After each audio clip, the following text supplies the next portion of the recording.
Assalamualaikum warahmatullahi wabarakatuh. Perkenalkan, nama saya Junaidi Abdillah, semester 5 dari kampus Universitas Dian Nusantara. Di sini saya ingin mempresentasikan tugas mata kuliah perilaku organisasi dengan dosen pengampu yaitu Ibu Dia Arianti. Dengan berjudul Kekuasaan, Pengaruh, dan Politik dalam Perilaku Organisasi. Tujuan pembelajaran ada terbagi empat menjadi: satu, memahami konsep kekuasaan dan sumber-sumber kekuasaan di organisasi. Kedua, menjelaskan pengaruh sebagai alat untuk mencapai tujuan. Ketiga, mengidentifikasi praktik politik di tempat kerja. Yang keempat, menganalisis dampak kekuasaan, pengaruh, dan politik pada perilaku organisasi.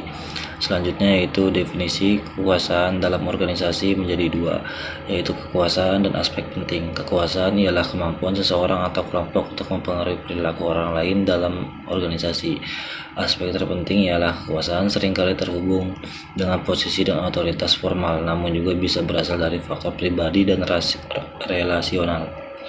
Selanjutnya, sumber kekuasaan menjadi 5, yaitu pertama, 1. Kekuasaan posisi atau berdasarkan jabatan atau posisi formal. Kedua, kekuasaan keahlian, yaitu berdasarkan pengetahuan atau keterampilan khusus. Yang ketiga yaitu kekuasaan referensi, berdasarkan hubungan atau reputasi baik.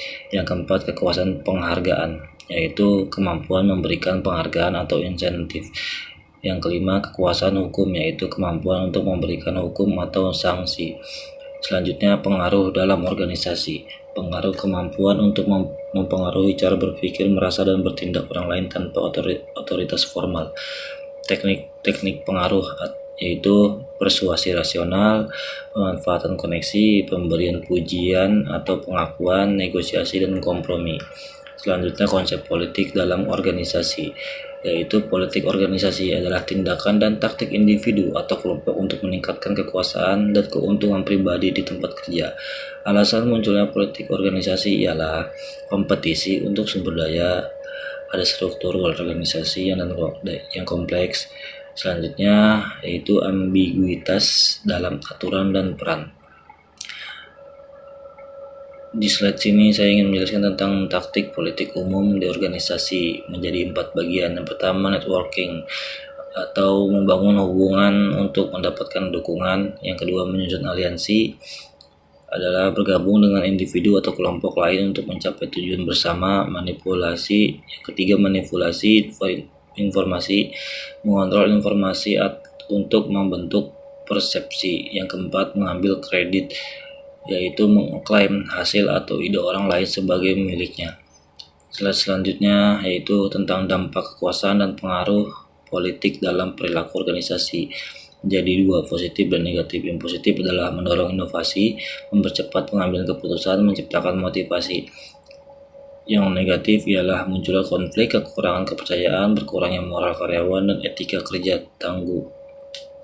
Slide selanjutnya, strategi mengelola politik organisasi menjadi 4. Yang pertama, mengembangkan kecerdasan emosional, memahami dan mengelola emosi dalam interaksi. Yang kedua, transparansi dan etika, yaitu meminimalkan politik negatif dengan aturan yang jelas.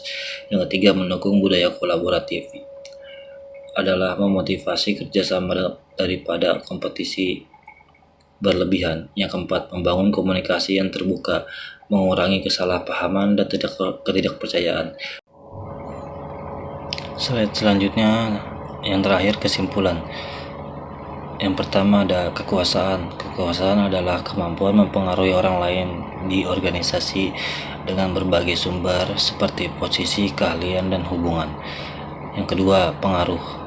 Pengaruh adalah membantu mencapai tujuan tanpa otoritas formal melalui teknik seperti persuasi dan koneksi. Yang ketiga, politik organisasi adalah sering muncul karena persaingan dan kompleksitas, berfokus pada keuntungan pribadi atau kelompok. Yang keempat adalah berdampak positif dan negatif, yaitu kekuasaan dan politik dapat meningkatkan inovasi, tapi juga memicu konflik dan menurunkan moral jika disalahgunakan. Dan yang kelima, strategi pengelolaan adalah emosional, transparansi, kolaborasi, dan komunikasi terbuka penting untuk mengurangi politik negatif dan meningkatkan produktivitas. Sekian presentasi dari saya. Jika ada salah dan kekurangan saya mohon maaf, dan saya akhiri. Wassalamualaikum warahmatullahi wabarakatuh.